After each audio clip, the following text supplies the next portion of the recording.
muito boa tarde para você que está aí ligadinho neste feriado, 12 de outubro, dia de Nossa Senhora Aparecida, padroeira do nosso país. Também dia das crianças, dia da criançada, um dia muito especial nesta quinta-feira. Seu Boa Tarde Bahia está no ar, seu programa de rádio na TV e no YouTube. Hoje a gente tirou o dia aqui à tarde, um pouquinho da tarde, para tirar dúvidas sobre a questão do direito à privacidade na internet. Então, a nossa convidada já está aqui com a gente. Vamos tirar dúvidas sobre a LGPD e o direito à privacidade. A advogada Ana Paula de Moraes, advogada especialista em direito digital, pós-graduada em Business pela IBMEC, com especialização em direito digital aplicado. Seja muito bem-vinda, Ana Paula de Moraes, mais uma vez aqui com a gente. Embora que eu estou cheia de dúvidas, viu? Boa tarde, Lorena. Boa tarde a todos. Vamos lá, vamos tirar de dúvida de todo mundo, conversar aí sobre os direitos dos cidadãos. É importante a gente começar aqui do começo, né? Vamos falar do direito à privacidade.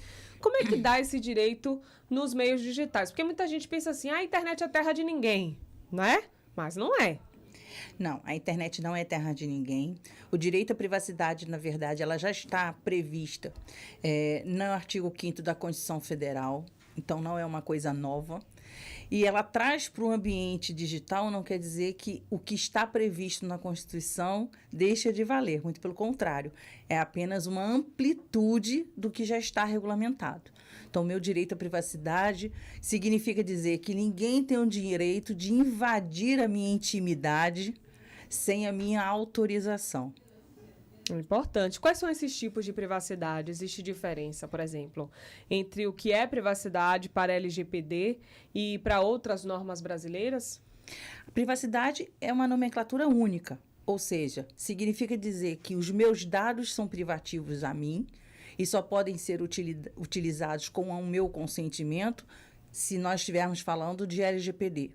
A minha privacidade, a minha imagem, ao que eu faço no ambiente da minha casa ou no meu ambiente de trabalho, aquelas imagens elas podem ser capturadas desde que eu autorize. Se eu tenho um relacionamento, por exemplo, com uma pessoa e essas imagens vazam, o que são chamados de nudes ou vinganças pornôs, você também está falando de uma invasão de privacidade, onde aquelas imagens que foram capturadas, ela tem que ter um consenso entre as duas partes. Então, num relacionamento amoroso, por exemplo, que é onde você vai fazer gravações das suas relações sexuais, ambos têm que consentir. Porque se acaba o relacionamento e essas imagens vazam propositalmente, aquela pessoa que fez o vazamento dessa informação, ela responde criminalmente por vingança pornô. E aí a gente também está falando de uma privacidade que foi invadida de forma não autorizada, né? É importante. Agora, a gente pensa assim, privacidade. A pessoa acessar meus dados, meu CPF, meu RG, uma foto minha que eu mandei que eu não quero que publique. Mas o que é que mais se encaixa aí em violação de privacidade? Muita gente ouve até muito em filme, tem filmes que abordam muito isso, né? Pessoas que ficam ali perseguindo as outras, por exemplo. Mas é muito mais do que só os documentos ou fotos, não é? É muito mais do que isso, né, Lorena? Porque você tem as imagens que são capturadas suas. Vamos dar um exemplo para que quem está nos assistindo consiga entender melhor. Se você, por exemplo, com muitas aspas, você chama um técnico de informática na tua casa para consertar alguma coisa e você não tem a procedência daquele técnico, e, porventura, ele não só conserta os seus equipamentos, mas ele instala uma câmera escondida. E depois que ele vai embora, ele começa a monitorar tudo o que você faz dentro da sua casa, você tem uma invasão de privacidade. Se você invade o computador de uma pessoa ou um telefone celular e passa a monitorar tudo que aquela pessoa faz e tem acesso a todo o conteúdo daquele telefone celular sem autorização do seu titular, é uma invasão de privacidade. Então, eu trago sempre os exemplos porque eu acho que fica uma forma mais objetiva das pessoas entenderem essa questão da privacidade. A perseguição, o crime de stalking é uma invasão de privacidade? É. O crime de stalking está previsto na legislação da gente, graças a Deus. Então, se você começar a perseguir uma pessoa, toda vez que você entra num restaurante, aquela outra pessoa está ali te vigiando, está ali na espreita, você tem uma invasão de privacidade, né? O direito da gente termina onde começa o do outro. Então, você tem que ter um bom senso para que essa privacidade, efetivamente, não seja corrompida, violada. Porque se você praticar algo que vá um pouquinho além do que é o seu direito, e você invade o direito do outro, você passa a responder criminalmente e civilmente por isso. Bom, para quem ligou agora à TV, sintonizou agora no rádio ou no YouTube, estamos com Ana Paula de Moraes, advogada e especialista em direito digital. Tem uma dúvida, a gente pesquisando aqui, o que são dados pessoais e dados pessoais sensíveis? Tem diferença? Tem. Então, a gente agora vai conversar um pouco sobre esse âmbito da LGPD, né, que é tão importante. Os dados pessoais são todos aqueles dados que você consegue identificar ou identificáveis a uma pessoa. Então, a gente está falando de CPF, número de telefone celular, e-mail, endereço da sua casa, o CEP, a sua imagem, a sua foto, a sua biometria. Tudo isso são dados pessoais, porque você consegue fazer a correlação de que aquele dado pertence àquela pessoa especificamente. Quando a gente trata de dados sensíveis, esses dados são muito ligados à área de saúde. São os dados que você fornece quando, por exemplo, você dá entrada numa unidade hospitalar, ou você vai ao dentista, e você passa suas informações porque faz a sua correlação com o seu plano de saúde, com os seus dados sanguíneos e por aí sucessivamente. Os dados sensíveis, eles também, a legislação se preocupou também em vincular as questões das crianças e dos adolescentes. Então, as escolas, elas têm uma obrigação de cumprir a Lei Geral de Proteção de Dados com mais rigor, porque você está tratando de dado de menor, que obrigatoriamente precisa da autorização dos pais para que sejam utilizados. A imagem do menor também está determinada na LGPD, que não pode ser utilizada aleatoriamente sem que os pais concedam autorização para o uso. Então, a LGPD ela vem para ser um grande guarda-chuva regulatório, onde todas as outras legislações já existentes no Brasil, elas trabalham de forma coadunada com a legislação, de maneira a salvaguardar e proteger ainda mais, não só a imagem, mas todo esse universo de dados pessoais e sensíveis, que ao longo desse tempo, todos nós concedemos a utilizar a internet, mas não sabemos até então de que maneira elas estavam sendo utilizadas por esses prestadores de serviço. Importante, né? A gente ter esse alerta. Inclusive, a gente já começou a falar um pouquinho da LGPD, mas o que é que a gente ganhou, por exemplo, com a entrada em vigor da lei? O que é que tem de mudanças que a gente dá para elencar? Na minha visão, a maior mudança é que nenhuma empresa mais, seja do mundo online ou do mundo offline, pode utilizar os nossos dados sem o nosso consentimento. Significa dizer que se você for numa loja fazer uma compra e a pessoa perguntar assim, pode me dar os seus dados pessoais para fornecimento e preenchimento de cadastro? Se você não quiser dar os seus dados, você não é obrigada. E nem por isso ela pode se negar a vender o produto a você, salvo se aquele produto for em financiamento. Aí não, você tem que dar os seus dados. Mas se você for fazendo uma compra no seu cartão de crédito, um cartão de débito ou em dinheiro, você não é obrigado mais a fornecer os seus dados para que aquela compra se realize. Então, essa vem lá, inclusive, no topo, no início dos artigos da própria LGPD, ela vem dizendo: o dado pessoal e sensível ele só vai poder ser utilizado mediante consentimento do titular, de forma clara, com a finalidade específica para sua utilização. Então, esse é o outro ponto que eu chamo a atenção da inovação da LGPD, no sentido de que aquele prestador de serviço, ele tem que lhe dizer de forma clara a finalidade para a qual ele quer utilizar os seus dados e por quanto tempo aqueles dados serão armazenados e tratados no banco de dados daquela empresa. Passado aquele período, outro ponto relevante, se a empresa quiser continuar a tratar os dados daquele cidadão e armazenar aqueles dados, ele é obrigado a solicitar a renovação do consentimento ao titular daquele dado. Provavelmente quem está assistindo a gente deve falar assim, nossa, isso é uma coisa muito complicada de acontecer no mundo que a gente vive tão correndo. E aí a LGPD vem e traz a figura do encarregado, que é uma terceira pessoa dentro da estrutura das pessoas indicadas na LGPD, para que ele faça essa relação entre o usuário final, vamos chamar assim, e a empresa.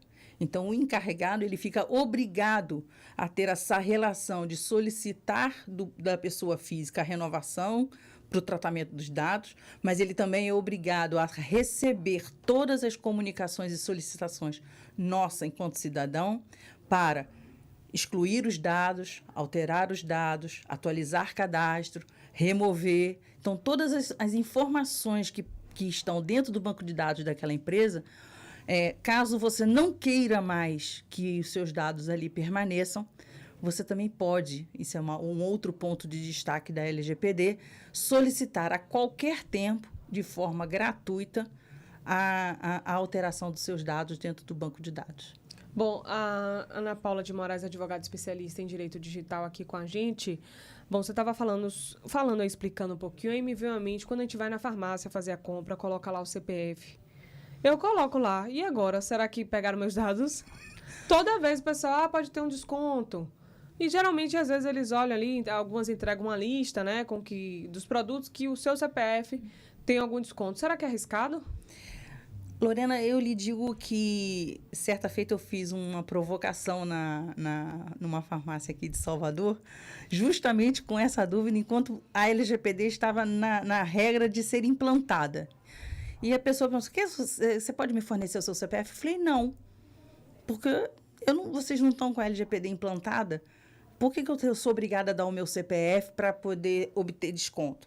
A farmácia ela tem que me dar o desconto por uma operação dela.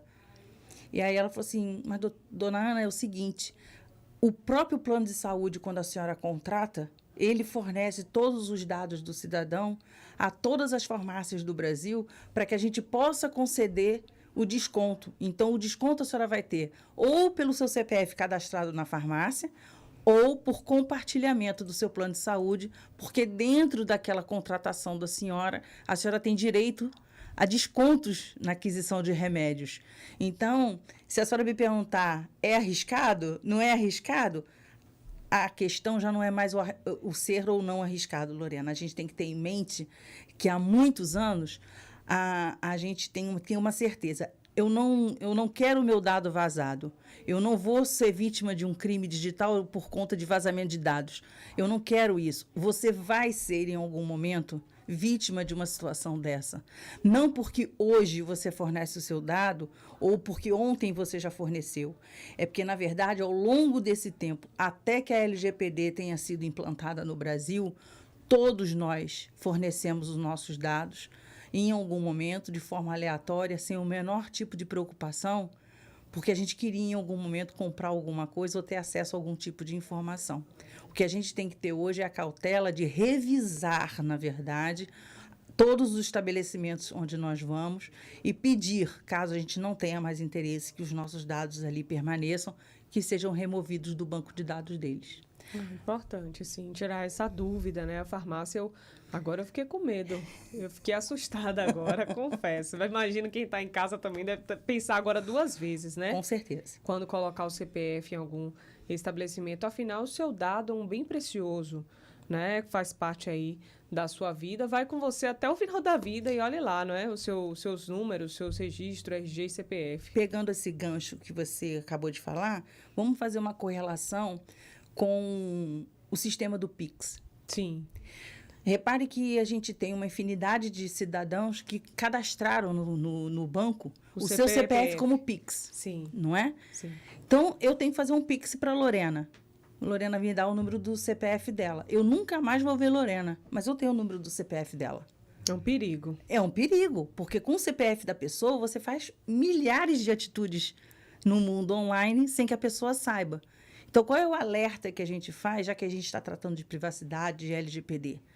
Não tenha o seu e-mail, não tenha o seu telefone celular, nem o número do seu CPF atrelado a uma conta Pix. E aí a gente bota o quê?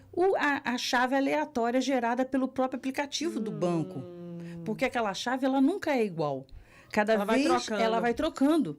E o banco tem a obrigação de garantir a segurança jurídica dos seus dados. Então, se você faz um Pix fornecendo a chave aleatória do banco e, porventura, você é vítima de um crime digital, sua conta é invadida e você tem o seu dinheiro dali furtado, você, mais do que nunca, você tem como mover uma ação contra aquela instituição financeira porque ela não garantiu a segurança jurídica dos seus dados. E, por outro lado, você impede que terceiras pessoas tenham acesso aos seus dados pessoais, onde você não tem relação de confiança, vamos dizer, né? Não é uma pessoa da tua família que você está ali toda hora. Você vai ver uma pessoa aqui, outra colar, e você vai fornecer o número do seu CPF, do número do seu telefone celular ou do seu e-mail.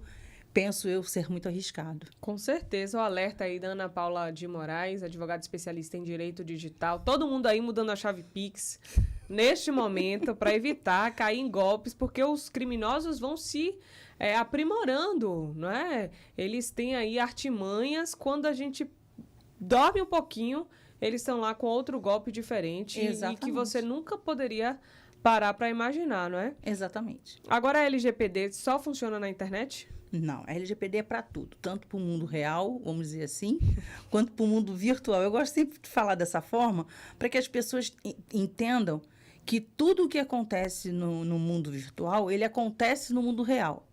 As leis que estão previstas para serem aplicadas no mundo virtual, elas também, primeiramente, são aplicadas no mundo real, porque a internet veio depois.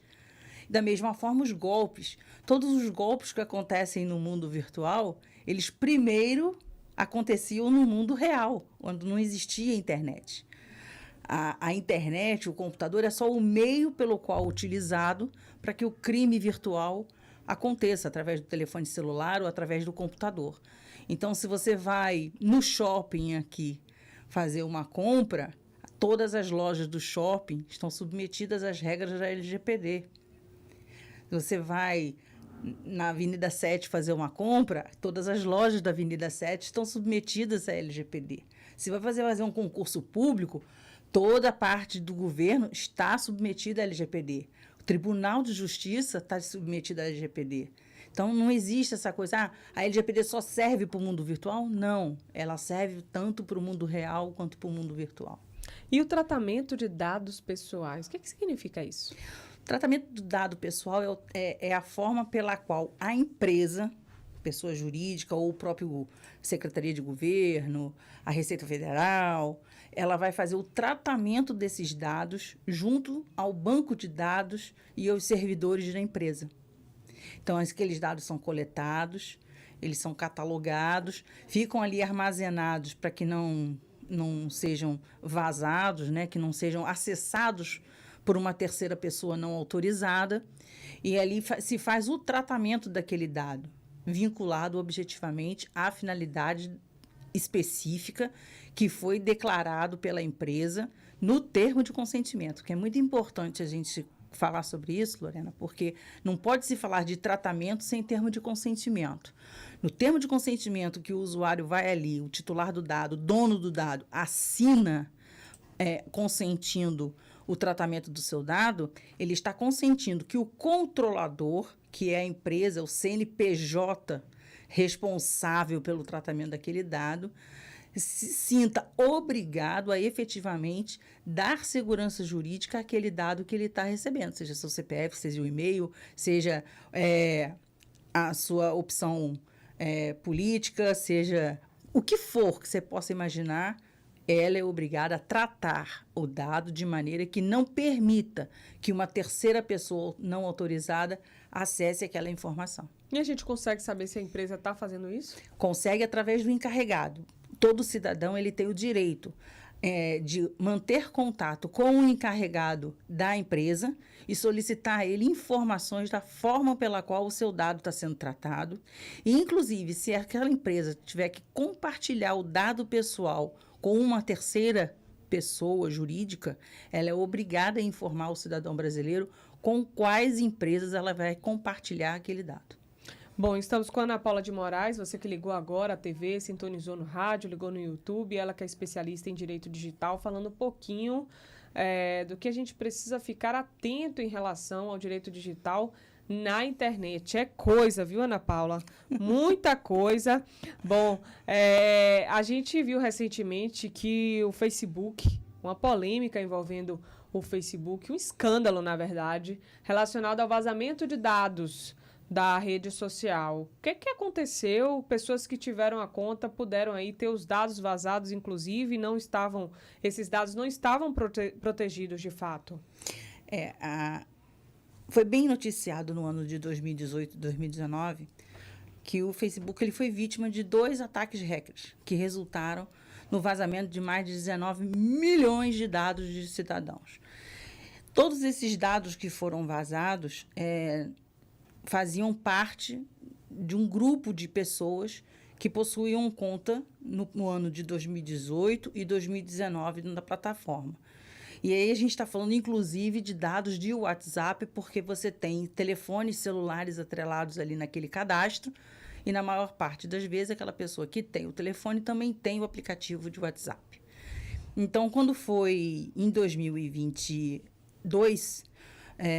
a Associação dos Consumidores de Minas Gerais propôs uma ação que tramita na 29ª Vara Civil de Belo Horizonte, pedindo uma indenização por danos morais e materiais em virtude do vazamento desses dados.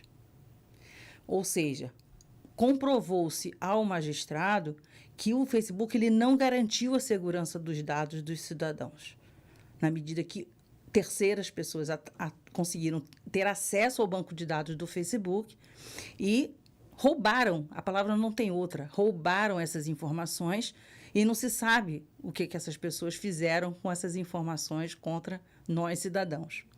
Fato é que a sentença foi proferida no final do ano passado e o juiz entendeu, por todas as provas ali anexadas, que, de fato, o Facebook é obrigado a não só pagar uma indenização no valor de 20 milhões de reais ao Estado de Minas Gerais, que esse dinheiro vai para o Fundo dos Consumidores, do Ministério Público, do próprio Tribunal de Justiça, mas também é obrigado a indenizar todos os cidadãos brasileiros no valor de 5 mil reais por vazamento de dados, por ano de vazamento de dados. Ou seja, nós, cidadãos, se conseguirmos provar no juizado especial do município da cidade onde nós moramos, que nós tínhamos conta no ano de 2018 e 2019 no Facebook, e para aqueles que não tinham conta, mas tinham WhatsApp neste mesmo período, nós somos elegíveis, vamos dizer assim, a receber uma indenização de até 10 mil reais em virtude dessa sentença proferida na 29ª Vara Civil de Belo Horizonte. Então, o pessoal se informar, não é? Procurar aí um advogado, sim, porque